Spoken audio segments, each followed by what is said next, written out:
Hello students, आज हम विज्ञान के रिवीजन पार्ट 2 देख रहे हैं। पहला रिवीजन हमने देख लिया है, उसके सभी टॉपिक मैंने अच्छे से समझा दिए हैं।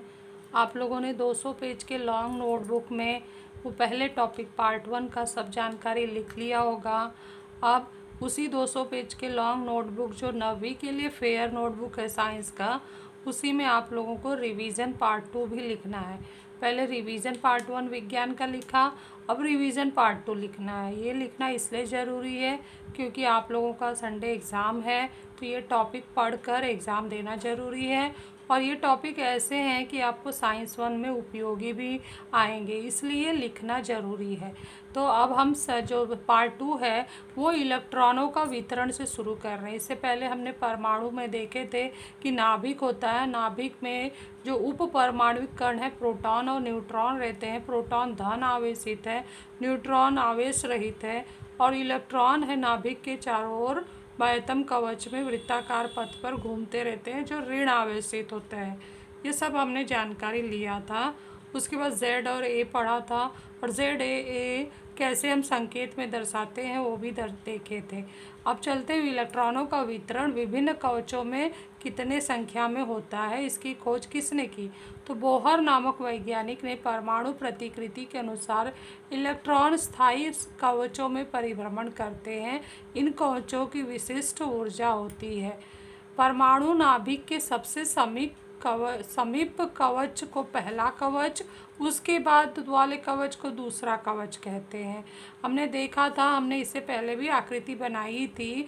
जो आकृति बोहर के अनुसार परमाणु का दर्शाया गया है वो इस तरह से है कि नाभिक के चारों ओर सभी इलेक्ट्रॉन वृत्ताकार पथ पर घूमते हैं और वो विभिन्न कवचों में घूमते हैं। तो जो नाभिक के सबसे समीप कवच है वो पहला कवच कहलाता है, उसके बाद वाला कवच दूसरा कहलाता है। ये पहला नंबर है, ये दूसरा नंबर है।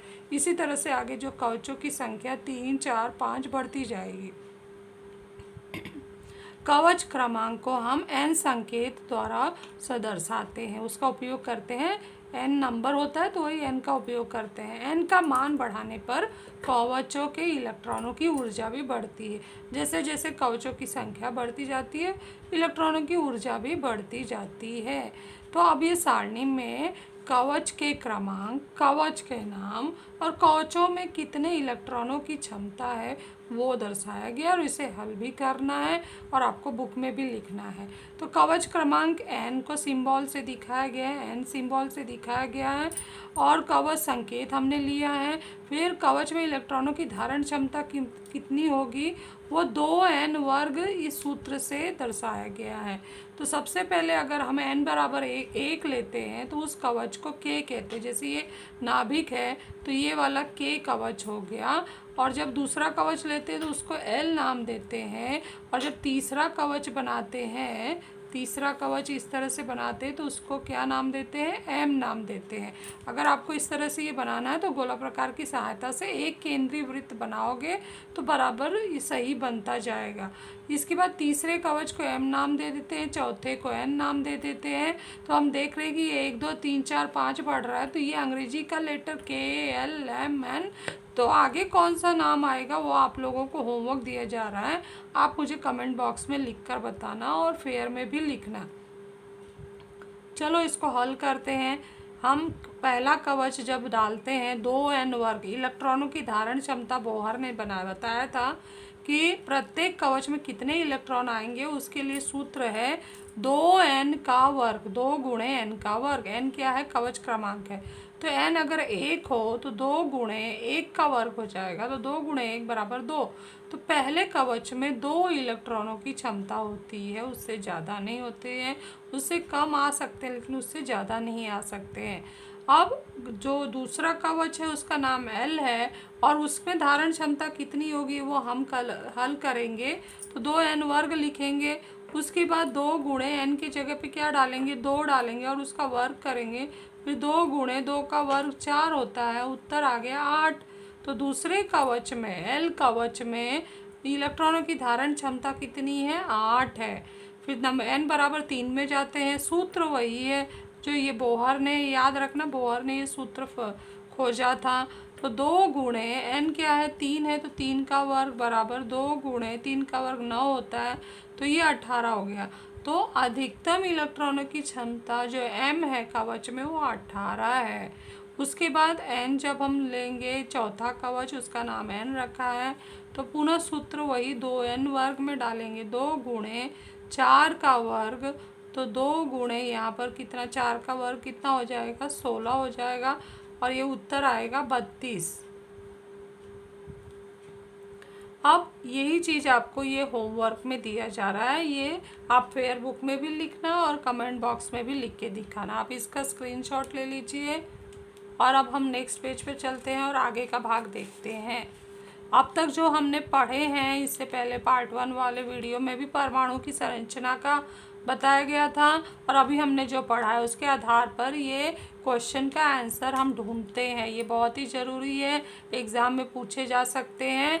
तो यहाँ पर परमाणु में कितने प्रकार के उप परमाणुविक कण होते हैं, तो हम लिखेंगे 3 होते हैं। कौन कौन से होते हैं? प्रोटॉन, P+, न्यूट्रॉन 0 और E-, मतलब इलेक्ट्रॉन ऋण आवेशित। किस उप परमाणुविक कण का ऋण आवेश होता है, तो हम लिखेंगे इलेक्ट्रॉन ऋण आवेशित होता है। नाभिक में कौन से उप परमाणुविक कण होते हैं? प्रोटॉन और न्यूट्रॉन, ये दोनों 2 उप परमाणुविक कण होते हैं। परमाणु में इलेक्ट्रॉन का स्थान कहाँ होता है? बाह्यतम, नाभिक के बाहरी कवच में। नाभिक के बाह्यतम बाहरी भाग में इलेक्ट्रॉन का अवस्थान कवचों में भ्रमण करने की जगह होता है। नेक्स्ट हम जानते हैं 5वां, ऑक्सीजन का संकेत O है, उसके नाभिक में 8 प्रोटॉन और 8 न्यूट्रॉन पाए जाते हैं, तो Z और A ज्ञात करो। तो Z के लिए मैं बताई थी कि जो प्रोटॉनों की संख्या है वही Z कहलाता है, तो यहाँ पर हम Z लिखेंगे P+, जो परमाणु क्रमांक है P+ के बराबर है, तो इसलिए Z आ गया। P+ कितने हमारे 8 है, तो ये आ गया Z बराबर 8। और A का मान भी ज्ञात करना है, तो A का सूत्र हमने देखा था, क्योंकि A जो है वो नाभिक में स्थित कणों का योगफल है। तो नाभिक में कौन कौन से कण होते हैं? P+ और N0 न्यूट्रॉन होते हैं, तो 8 प्रोटॉन है और 8 न्यूट्रॉन है, तो ये हो गया 16। तो A बराबर हो गया ऑक्सीजन के लिए 16। अब इसको संकेत में भी लिखो, तो बताया था कि तत्व को बीच में लिखना है और उसके बाईं ओर A ऊपर लिखना है 16 और नीचे Z लिखना। तो इस तरह से ये संकेत के रूप में भी आ गया। तो आपको ये छोटे छोटे प्रश्नों में ये टेस्ट के रूप में पूछा जाएगा, तो ये ज़रूर आप लोग समझिए। फिर कार्बन का परमाणु क्रमांक 6 है, तो कार्बन परमाणु के कितने इलेक्ट्रॉन होते हैं? तो पिछले वीडियो में समझाया गया था कि जो परमाणु क्रमांक Z होता है वो प्रोटॉन के बराबर होता है, और उसके बाद हमने भी देखा था कि जितने प्रोटॉन उतने इलेक्ट्रॉन होते हैं। तो ये एक बहुत ही महत्वपूर्ण सूत्र है, इसको याद रखना है। इसके आधार पर कितने सारे प्रश्न हम हल कर सकते हैं। अभी जब ये लिख लिया है तो हम लिखेंगे, इसलिए Z हमारा कितना है 6 है, तो परमाणु में कितने इलेक्ट्रॉन होंगे कार्बन परमाणु में? तो E- बराबर 6, तो 6 इलेक्ट्रॉन पाए जाएंगे। सोडियम के परमाणु में 11 इलेक्ट्रॉन है, तो सोडियम का परमाणु क्रमांक कितना होगा? यह आपको होमवर्क दिया जा रहा है, हूबहू इससे मिलता जुलता है। याद रखो, इसमें सोडियम का परमाणु में 11 इलेक्ट्रॉन दिया है, मतलब 11 इलेक्ट्रॉन ये हुआ, तो सोडियम का परमाणु क्रमांक कितना होगा? तो हम देख रहे हैं E-Z के बराबर है।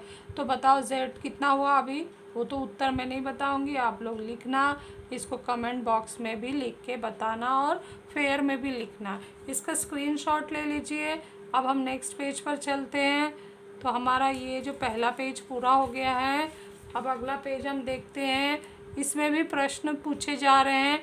मैग्नीशियम का परमाणु क्रमांक तथा परमाणु द्रव्यमानांक 12 और 24 है, तो 24 है, तो इसे चिन्ह द्वारा दर्शाओ। तो दर्शाने के लिए हम पहले मैग्नीशियम लिखेंगे, उसका संकेत, और उसके बाईं ओर Z लिखेंगे 24 ऊपर, और नीचे हम 12 लिखेंगे। तो इस तरह से ये हमने संकेत में दर्शा दिया। कैल्शियम का परमाणु क्रमांक तथा परमाणु द्रव्यमानांक 20 और 40 है, तो इसके नाभिक में कितने न्यूट्रॉन पाए जाएंगे? तो यहाँ हमें क्या लिखना है, Z बराबर 20 दिया है और A बराबर 40 दिया है।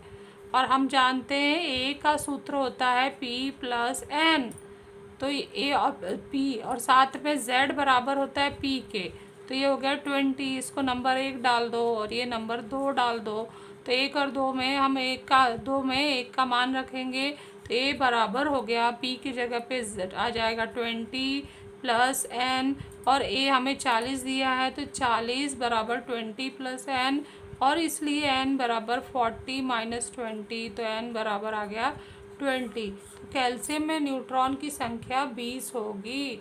अभी इलेक्ट्रॉनिक सरूपण 2 विधियों से दर्शाया जाता है। जो इलेक्ट्रॉनों की संरचना है ना, हमने देख लिया कि पहले कवच में 2 इलेक्ट्रॉन, दूसरे में 8 इलेक्ट्रॉन, तीसरे में 18, चौथे में 32 इलेक्ट्रॉन।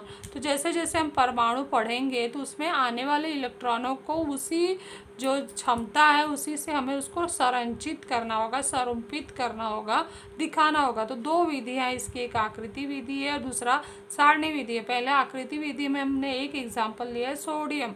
सोडियम जो है ना उसका 11 क्रमांक है, सारणी में 11वें नंबर पर है, अर्थात Z उसका 11 है, तो Z P के बराबर होता है, P E के बराबर होता है। तो इसका मतलब इसके प्रोटॉनों की संख्या कितनी हो गई, 11, इलेक्ट्रॉनों की संख्या कितनी हो गई, 11। और उसके बाद हम इसको जब संरचित करना होगा तो नाभिक पहले बनाएंगे, नाभिक में नाम लिख दिए। पहले कवच में अगर उसकी क्षमता 11 है, सोडियम का Z देखो यहाँ लिखा गया 11, तो जितना Z है उतना प्रोटॉन है उतना इलेक्ट्रॉन है 11। तो 11 को संरचित करना होगा तो पहले में 2 डालेंगे, दूसरे में क्षमता उसका 8 है तो 8 डालेंगे, 1 2 3 4 5 6 7 8, और बीच में यहाँ 2 डाल दिए, तो 8 और 2 कितना हो गया, 10।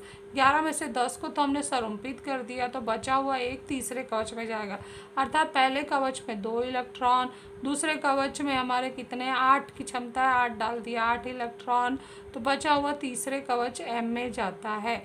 तो ये आकृति देखकर हमने ये जानकारी ले लिया और ये सूत्र भी पढ़ लिया। अब दिए गए प्रश्नों का उत्तर लिखते हैं कि ये सब एग्ज़ाम में पूछे जाते हैं, इसलिए इसको अच्छे से ध्यान से समझ कर करना।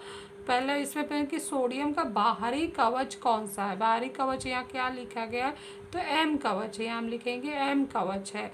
सबसे अंदर वाले कवच का नाम क्या है, सबसे अंदर वाला कवच जो है नाभिक के पास जो है, तो उसका नाम क्या है, K है, और उसका क्रमांक क्या है, नाम क्या है और क्रमांक क्या है, तो N बराबर 1 पहला क्रमांक है। और नेक्स्ट यहाँ कितने इसमें इलेक्ट्रॉन है, तो कितने इलेक्ट्रॉन पाए जाएंगे, 11, हमने सब गिन भी लिया, ये 2 है, ये 8 है और ये 1 है, तो 8 2 10 धन 1 11। और तत्व का नाम क्या है, सोडियम है, जो यहाँ से दिखाई दे रहा है। तो कभी एग्ज़ाम में आपको आकृति बनाकर आए और ये छोटे छोटे प्रश्न दिए हो तो आपको इस तरह से लिखना है। तो आप इसका स्क्रीनशॉट ले लीजिए, आप लोग ने अच्छे से इसको समझ लिया होगा, ये बहुत ही महत्वपूर्ण है। अब नेक्स्ट हम चलते हैं अगले पेज पर। मैं बताई थी ना इलेक्ट्रॉनिक स्वरूपण की 2 विधि होती है, पहली विधि आकृति विधि से हमने देख लिया, अब दूसरी सारणी विधि। सारणी विधि में बच्चों में आप लोगों को 1 से लेके 20 तक के सीरियल नंबर के तत्व बताऊंगी, तो आप लोग ये बहुत ही इम्पॉर्टेंट है, आपको आगे काम आएंगे। ऐसे तो तत्वों की संख्या 111 112 और बढ़ती जा रही है, हम कम से कम सीरियल में 20 तत्वों को तो याद कर सकते हैं और उनके स्वरूपण बना सकते हैं। तो आपको इस तरह से सारणी विधि में सारणी बना लेना है।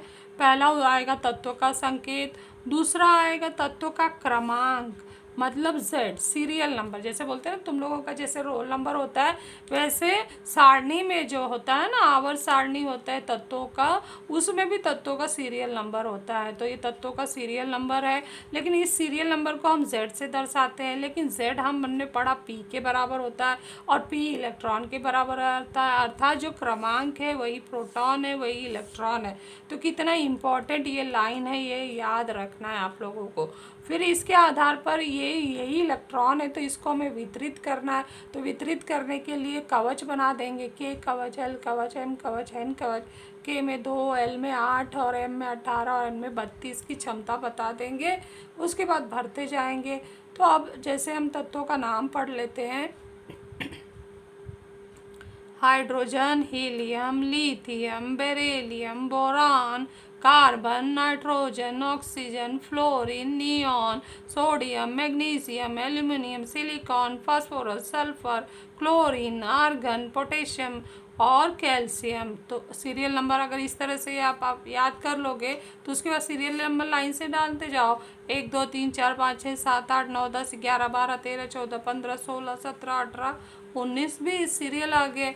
अब इसको स्वरूपित करना है। तो हाइड्रोजन का 1 इलेक्ट्रॉन है, के में जाएगा। हीलियम का 2 इलेक्ट्रॉन है, के में जाएगा। लिथियम का 3 है, तो पहले में 2 बचा हुआ, 1 2 धन 1 जोड़कर देख लो 3। बेरिलियम का 4 है, तो 2 और 2 2 धन 2 4 हो गया। बोरॉन का 5 है, तो 2 धन 3, पहले में 2 दूसरे कवच में 3। कार्बन का 6 है, तो 2 और 4 जोड़कर देख लो 6 आता है। एन का नाइट्रोजन का 7 है, तो 2 और 5। ऑक्सीजन का 2 और 6, क्योंकि पहले की क्षमता 2 है तो हमने 2 डाल दिया, तो बचा हुआ दूसरे में कवच में जाएगा। फ्लोरीन का 2 और 7, क्योंकि वो 9 है। नियॉन का 10 है, तो 2 8 है। और 11 अभी हमने देखा आकृति विधि में सोडियम का 11वां नंबर है। 11 इलेक्ट्रॉन को दर्शाया, पहले में 2 दूसरे में 8, तो बचा हुआ तीसरा कवच सोडियम से शुरू होता है। अब तक हमने 2 कवच में बनाया, अब तीसरा कवच यहाँ से शुरू हो गया है। तो 2 8 1 जोड़ेंगे तो 11 आता है। मैग्नीशियम का 2 8 2, एल्युमिनियम का 2 8 3 और सिलिकॉन का 2 8 4, फास्फोरस का 2 8 5 जोड़कर देख लो 15 आता है। सल्फर का 2 8 6, क्लोरीन का 2 8 7, आर्गन का 2 8 8 और पोटेशियम का 2 8 8 1।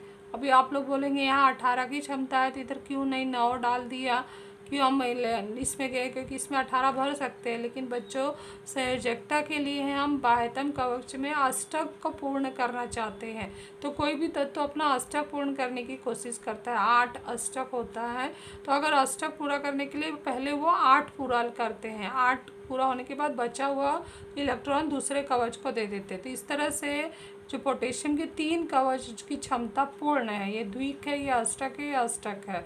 तो बचा हुआ ये रासायनिक क्रिया में भाग लेने के लिए इलेक्ट्रॉन को आखिरी कवच में डाल देते हैं, जिसको वो परित्याग कर सकते हैं। और कैल्शियम जो है 2 8 8 2। अब यही चीज़ को स्वरूपण को यहाँ पे कॉमा लगा के बताया गया। तो आप लोगों को ये सारणी बना लेना है, इसका स्क्रीनशॉट ले लीजिए, बहुत ही महत्वपूर्ण है। अब चलते हैं नेक्स्ट, अगला टॉपिक है द्रव्य, सॉल्यूशन। ये भाग हम देखते हैं। दो या दो से अधिक पदार्थों के समांगी मिश्रण को द्रव्य कहते हैं। उसमें द्रव्य 2 या 2 से अधिक पदार्थ मिलाए गए हैं, तो एक तो घोलने वाला होगा, एक घुलने वाला होगा। तो विलायक द्रव में जो पदार्थ सबसे अधिक मात्रा में होता है उसे विलायक कहते हैं। और द्रव में विलायक की तुलना में कम अनुपात वाला दूसरा घटक पदार्थ विलेय कहलाता है। तो विलायक अधिक मात्रा में होता है क्योंकि वो घोलता है, और विलेय कम मात्रा में होता है। फिर समांगी मिश्रण, द्रव का संगठन संपूर्ण मिश्रण में एक समान हो, इसे समांगी मिश्रण कहते हैं। छन्ने कागज से छानने पर ये आर पार हो जाते हैं। यानी समांगी मिश्रण में 2 या 2 से अधिक घटक ऐसे घुल मिल जाते हैं कि वो आर पार दिखाई देते हैं, और साथ में पता भी नहीं चलता कि इसमें कितने घटक मिले। और छन्नक से जब छानते हैं तो उन आर पार हो जाते हैं, छन्नक में कोई भी घटक बचता नहीं है। और जैसे इसका उदाहरण देना हो तो हम नींबू का शरबत बनाते हैं। जैसे यहाँ बताया गया, इसमें पानी लिया गया है विलायक में, और इसमें शक्कर डाला गया, नमक डाला गया, नींबू का रस, 4 चीज़ घटक में डाला गया और मिला दिया है। तो देखा जाए तो ये पानी के कलर का जैसा ही दिख रहा है। तो ये हमारा कैसा है, एक प्रकार का समांगी मिश्रण है। विषमांगी या निलंबन को हम देखें तो पानी और लकड़ी बुरादा, इन 2 पदार्थों में विषमांगी मिश्रण बनता है, इसे ही निलंबन कहते हैं। छन्ने कागज से छानने पर ठोस का अवशेष बच जाता है। जो विलायक है पानी, उसमें लकड़ी विलेय के रूप में मिला है, लेकिन वो घुलता नहीं है, और और जब छन्नी कागज़ से छानते हैं तो लकड़ी उस छन्नी कागज़ में बच जाता है। तो अब इसको भी एग्जाम्पल के रूप में देना है तो तुम लोग घर में कुछ भी डाल के देख सकते हो। जैसे मैंने यहाँ डाली हूँ पानी में ये चना डाल दिया लेकिन ये घुलता नहीं है। तो ये जो एक मिश्रण दिख रहा है ये निलंबन का मिश्रण, विषमांगी मिश्रण दिखाई दे रहा है। उदाहरण अभी इसी पर प्रश्न पूछा गया है कि प्रश्न 1 में नींबू शरबत किस प्रकार का मिश्रण है और इसके घटक बताओ। तो हम क्या कहेंगे, नींबू मिश्रण जो है समांगी मिश्रण है क्योंकि इसमें पाए गए सारे घटक मिल जाते हैं और मिश्रण आर पार दिखाई देता है। छन्ने कागज में कोई भी घटक बचता नहीं है। और इसके घटक बताओ तो घटक में आप लिख सकते हो शक्कर हमने डाला है, नींबू जूस डाला है, साथ में नमक थोड़ा सा डाला है और पानी है। ये सारे घटक लिख सकते हो। पानी और रेत का किस प्रकार का मिश्रण है, इसमें विलेय और विलायक कौन सा है। तो ये आप लोगों को होमवर्क दिया जा रहा है, कमेंट बॉक्स में लिखना है। पानी और रेत में पानी जो है विलायक है, रेत विलेय है। और ये किस प्रकार का मिश्रण है हमने अभी देखा, ये विषमांगी मिश्रण है। तो इसका स्क्रीनशॉट ले लीजिए और लिख लीजिए। अब नेक्स्ट पेज पे हम चलते हैं। अगला टॉपिक है धातु, अधातु, उपधातु और ऊर्ध्वपातिज पदार्थ। तो ये हमारा पार्ट 2 का ये आखिरी भाग होगा। धातु में सोना, चांदी, लोहा, तांबा, aluminium, magnesium, calcium, sodium, platinum, ये कुछ धातुएं हैं। धातुओं में सभी धातुओं में कॉमन गुण क्या है कि चमक पाई जाती है। धातुएं कठोर होती हैं। धातुएं ऊष्मा विद्युत के सुचालक होते हैं। धातुएं इलेक्ट्रॉन का त्याग करते हैं और धनायन अर्थात केटायन बनाते हैं। तो ये गुण याद रहना चाहिए। अधातु में तो hydrogen, nitrogen, oxygen, carbon, sulphur, phosphorus अधातु के उदाहरण हैं। अधातु में चमक नहीं होती है। अधातुएं भंगुर होती हैं और ऊष्मा और विद्युत के ये कुचालक होते हैं। ग्रेफाइट जो कार्बन का अपर रूप है, ग्रेफाइट को छोड़कर सभी ये कुचालक होते हैं। उसके बाद उपधातु मेटलॉइड्स, ये मेटल से, ये नॉन मेटल से, ये मेटलॉइड्स है। इसमें उदाहरण दिया गया है आर्सेनिक AS, सिलिकॉन, जर्मेनियम और एंटीमनी। ये ऐसे तत्व हैं जिनके गुणधर्म में धातु और अधातु के बीच के होते हैं। यानी इनके गुणधर्म में धातु के भी गुण पाए जाते हैं, अधातु के भी गुण पाए जाते हैं। धातु और अधातु के बीच के होते हैं, ऐसे तत्वों को उपधातु कहते हैं। तो उपधातु के उदाहरण आप लोगों को याद रखना है और परिभाषा याद रखना है। और ऊर्ध्वपातिज पदार्थ वो होते हैं, जैसे उदाहरण के रूप में हमारे घरों में कपूर होता है। कपूर को खुला छोड़ दो या ऊष्मा दे दो तो वो सीधे ठोस से गैसीय अवस्था में बदल जाता है। ऐसे पदार्थ को हम ऊर्ध्वपातिज पदार्थ कहते हैं। तो बच्चों यहाँ पार्ट 2 पूरा ख़त्म हुआ है। आप लोगों को अच्छे से इसका स्क्रीनशॉट ले लो और लिख लेना है और तैयारी करना है। इसी पर आपका टेस्ट 1 विज्ञान का लिया जाएगा। Thank you.